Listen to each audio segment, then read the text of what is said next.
Hello students, आज के lecture में हम लोग पढ़ेंगे आवेशों का पुनर्वितरण। आवेशों का पुनर्वितरण या इसी के संबंधित उभयनिष्ठ विभव के बारे में हम लोग पढ़ेंगे, है ना। तो चलिए स्टार्ट करते हैं। देखिए, आप सभी लोग जानते हैं कि क्लास 11 में पढ़े होंगे कि अगर दो बॉडीज हैं, एक का टेम्परेचर ज़्यादा है दूसरे का कम है, दोनों को कांटेक्ट में रखते हैं तो टेम्परेचर जो है जो क्या होगा, वो हाई टेम्परेचर से लो टेम्परेचर में तब तक जाएगी। यानी हीट जो है वो लो बॉडी टेम्परेचर में हाई बॉडी टेम्परेचर से तब तक ट्रांसफर होगा जब तक कि दोनों के टेम्परेचर इक्वल नहीं हो जाते। कुछ मिलता जुलता कॉन्सेप्ट यहाँ पे भी देखने को मिलेगा।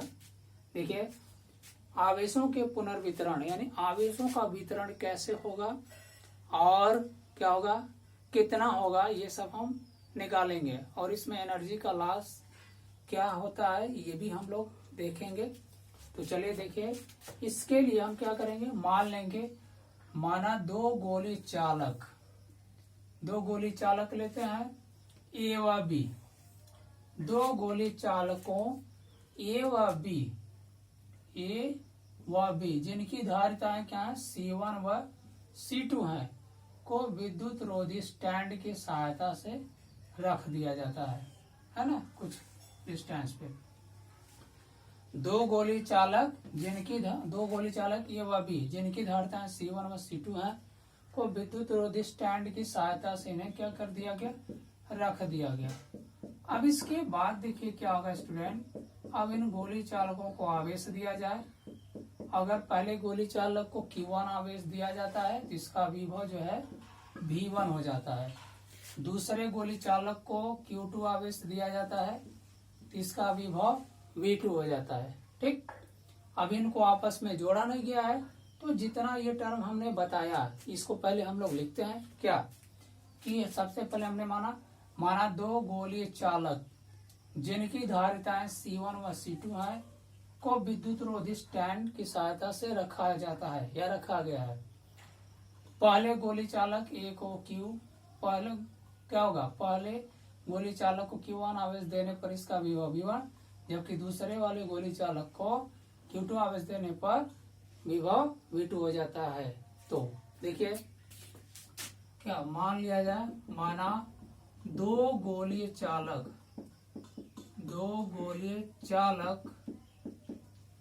जिनकी धारिताएं क्या है, जिनकी धारिताएं दो गोली चालक, नाम दे दिया जाए, दो गोली चालक ए व बी हैं, दो गोली चालक ए व बी जिनकी धारिताएं C1 व C2 हैं, क्या किया गया, को विद्युत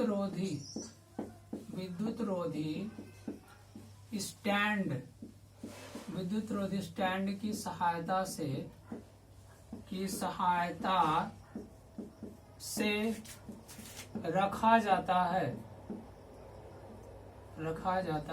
रखा गया है, मान लीजिए रखा गया है। अब क्या, इन गोली चालकों या पहले गोली चालक ऐसे लिख देते, थोड़ा शार्ट में हो जाएगा, दोनों गोली चालकों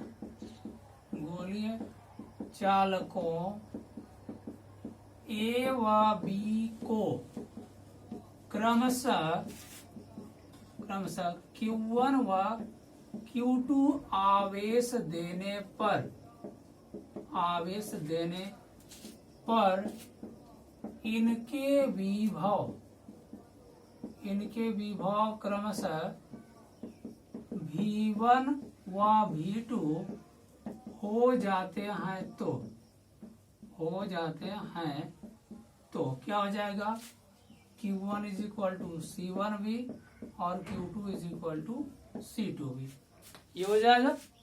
इसके बाद देखिए जब इन गोली चालकों को नगण्य धारिता वाले पतले चालक तार से जोड़ दिया जाएगा तो आवेश का स्थानांतरण उच्च विभव वाले गोली चालक से निम्न विभव वाले गोली चालक में तब तक होगा जब तक कि दोनों गोली चालकों के विभव समान नहीं हो जाते हैं। और इस समान विभव को ही हम क्या बोलते हैं? उभय निष्ठ विभव। क्या बताया हमने स्टूडेंट? जब इन दोनों गोली चालकों को क्या कहते हैं? नगण्य धारिता वाले पतले चालक तार से जोड़ देते हैं तो आवेश उच्च विभव वाले गोली चालक से निम्न विभव वाले गोली चालक में तब तक स्थानांतरित होता है जब तक कि दोनों गोली चालकों के विभव समान नहीं हो जाते हैं। गोली चालकों के इस समान विभव को ही हम क्या बोलेंगे? उभयनिष्ठ विभव कहते हैं। ठीक है, तो लिखा जाए इसको भी। क्या होगा? जब इन गोली चालकों को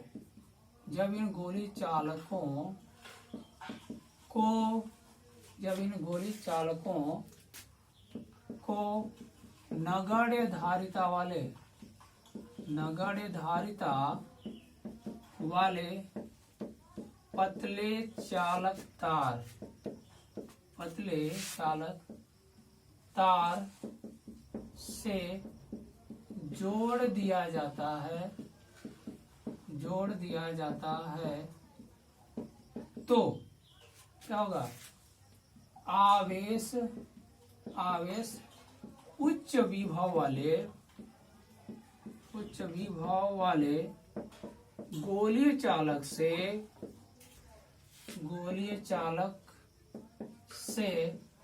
निम्न विभव वाले गोली चालक में तब तक स्थानांतरित होता है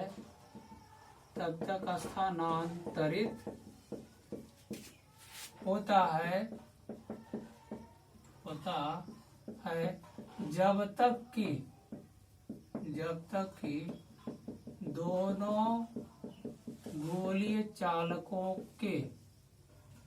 कि दोनों गोली चालकों के विभव समान नहीं हो जाते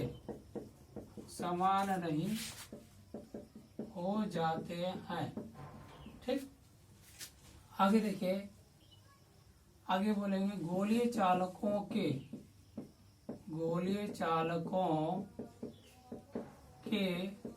इस समान विभव को ही क्या बोलते हैं? उभयनिष्ठ विभव, जिसको कैपिटल V से रिप्रेजेंट करेंगे, कहते हैं। ठीक है, इसलिए क्या होगा? उभयनिष्ठ विभव बराबर कुल आवेश बटे कुल धारिता। कुल आवेश कितना होगा? Q1 plus Q2। कुल धारिता C1 प्लस C2। V का वैल्यू हो गया, नीचे दिखेगा ना? ठीक, दिख रहा। अब क्या करेंगे? यहाँ से Q1 का मान C1 भी है, Q2 का मान C2 भी है। सॉरी, यहाँ C1 V1, यहाँ C2 V2। Sorry for that, ये C1 V1 है, ये C2 V2 है। ठीक है ना? तो यहाँ से क्या हो जाएगा? V का वैल्यू क्या हो जाएगा? C1 V1 plus C2 V2 by C1 plus C2। ये क्या आ गया? उभयनिष्ठ विभव का फार्मूला आ गया, है ना? इसके बाद देखिए स्टूडेंट, अब क्या हो जाएगा? स्थानांतरण के बाद क्या होगा? यदि आवेशों के पुनर्वितरण के पश्चात क्या हो जाए? पश्चात क्या होगा? गोलीय चालकों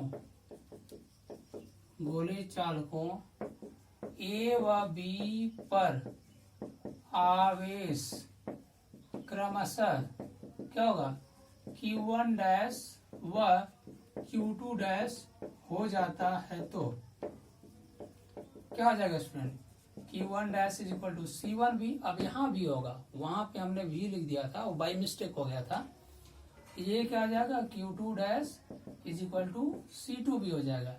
अब क्या होगा यहाँ से, इसलिए क्या होगा? Q1 dash upon Q2 dash equal क्या होगा? C1V upon C2V। ठीक, यहाँ से V से V कैंसिल, क्या आ जाएगा? Q1 dash upon Q2 dash is equal to C1 upon C2। अब इस पॉइंट से क्या क्लियर हो रहा है? दिख रहा है ना? कोई डाउट नहीं होना चाहिए, दिख रहा है। ठीक, यहाँ से क्या क्लियर हो रहा है? यहाँ से ये क्लियर हो रहा है कि जब गोली चालकों में स्थानांतरण होता है आवेशों का, तो यह स्थानांतरण उनकी धारिताओं के अनुपात में ही होता है। ठीक है ना? जिस अनुपात में उनकी धारिता होगी उसी अनुपात में उनका स्थानांतरण होता है। क्लियर है ना? इसमें कोई डाउट नहीं होना चाहिए। ठीक, अब इसके बाद आएगा कितना आवेश स्थानांतरित हुआ है। इस चीज को हम फाइंड आउट करते हैं, थोड़ा सा इसको इरेज करते हैं। अब देखिए, आवेशों के पुनर्वितरण में हम स्थानांतरित आवेश की मात्रा को फाइंड आउट करेंगे। ठीक, तो इधर का ये सारा चीज अब इरेज कर रहे हैं हम। ठीक है ना? कोई डाउट नहीं होना चाहिए।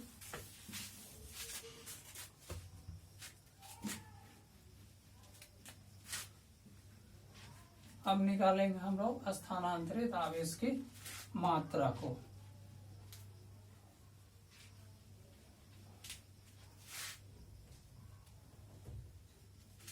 स्थानांतरित आवेश की मात्रा निकाला जाए।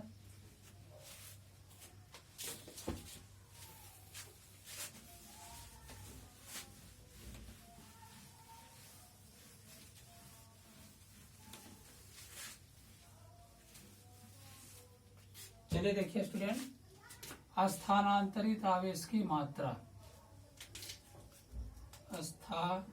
स्थानांतरित आवेश की मात्रा, ठीक है, अमाउंट ऑफ ट्रांसफर चार्ज। देखिए, पहले वाले अगर प्रारंभ में Q1 है, अब बाद में क्या हो जाए? Q1 डैश हो जा रहा है। ठीक है ना? बिना जोड़ने पे, यानी पहले शुरू में Q1 है, बाद में Q1 डैश हो जा रहा है। तो क्या हो, कितना ट्रांसफर हुआ? अगर पहले और बाद वाले से अंतर करें, निकालें, तो यही होगा ना, Q1 माइनस Q1 डैश। यही तो होगा ट्रांसफर, कितना ट्रांसफर हुआ है, तो वही चीज। ठीक है ना? क्या होगा? यदि क्या आवेशों के स्थानांतरण में क्या होगा? यदि मान लिया जाए, माना आवेशों के स्थानांतरण में पहले गोली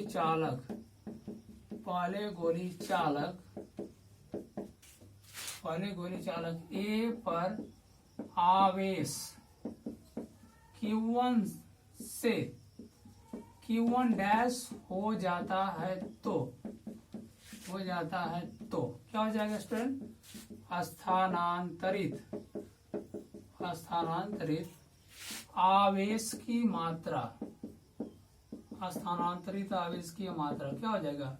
delta Q is equal to Q1 minus Q1 dash. ठीक, अब क्या हो जाएगा? Q1 का वैल्यू आप क्या बोलेंगे? C1V1।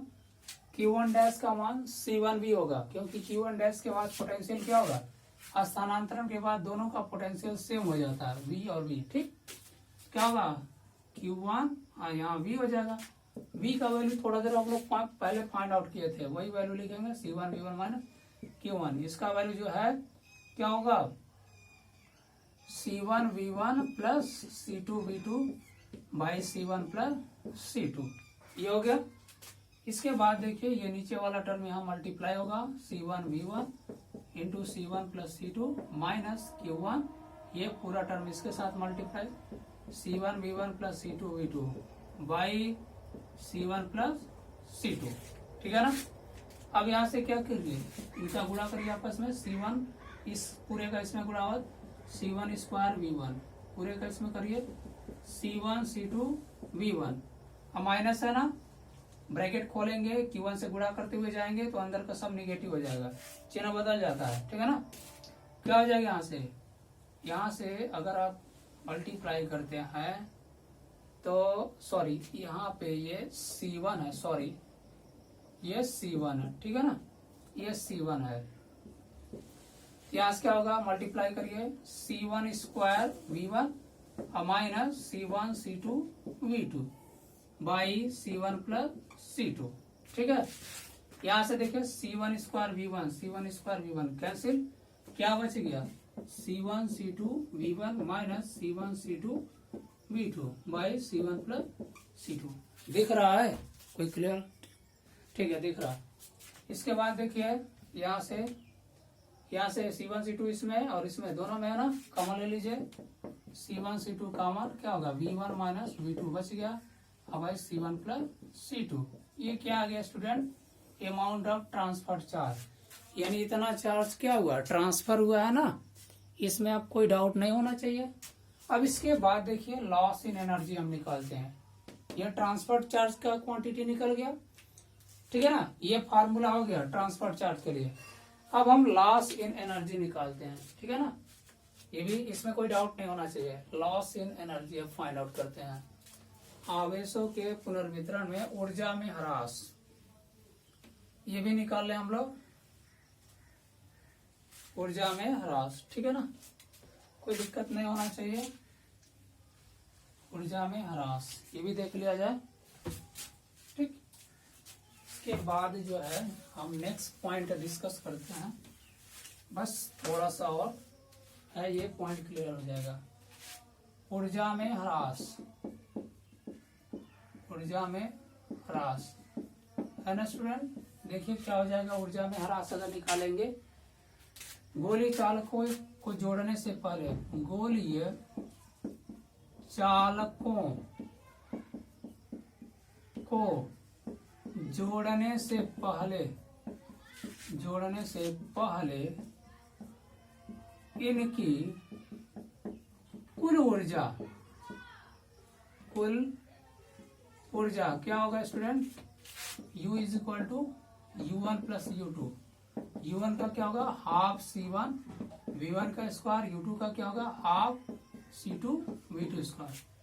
पहले वाले गोली चालक का जोड़ने से पहले ये ऊर्जा होगा, दूसरे वाले का ये होगा, तो टोटल क्या होगा दोनों का, ठीक।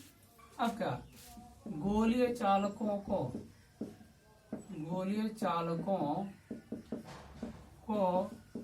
जोड़ने के पश्चात क्या होगा, कुल ऊर्जा। अब जोड़ने के पश्चात क्या होगा, आवेशों का स्थानांतरण होगा, स्थानांतरण के बाद इनकी कुल ऊर्जा क्या हो जाएगी, U is equal to half C1 V square होगा, देखिए दोनों का विभव समान होगा इसलिए V स्क्वायर लिखेंगे, हाफ C2 V स्क्वायर। यहाँ से क्या होगा, हाफ और V स्क्वायर कॉमन हो जाएगा, तो हाफ यहाँ C1 plus C2 V square मिल जाएगा, ठीक है ना। ये U डैश मान लीजिए इसको, ठीक है। अतः ऊर्जा में ह्रास निकाल लिया जाए। ऊर्जा में ह्रास निकालेंगे तो क्या मिलेगा, निकाला जाए ऊर्जा में ह्रास, ठीक है, ऊर्जा में ह्रास, ठीक है। Delta U is equal to U minus U dash, क्या होगा half C1 V1 square plus half C2 V2 square minus U dash का वैल्यू यहाँ पे है, क्या होगा half C1 plus C2 V square. Value रखो, देखो हाफ हाफ हाफ सब यहाँ है ना, बाहर कॉमन ले लो, क्या होगा C1 V1 square plus C2 V2 square minus C1 plus C2।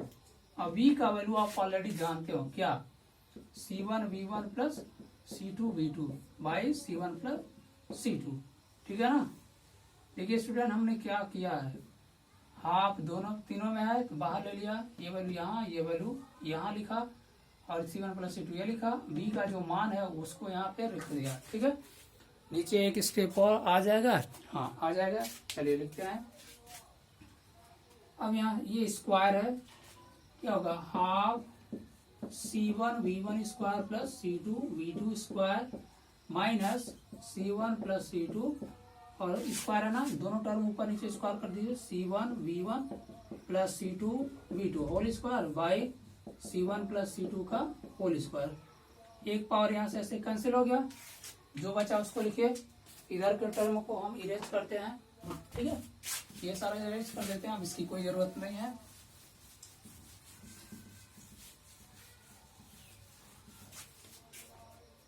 ठीक,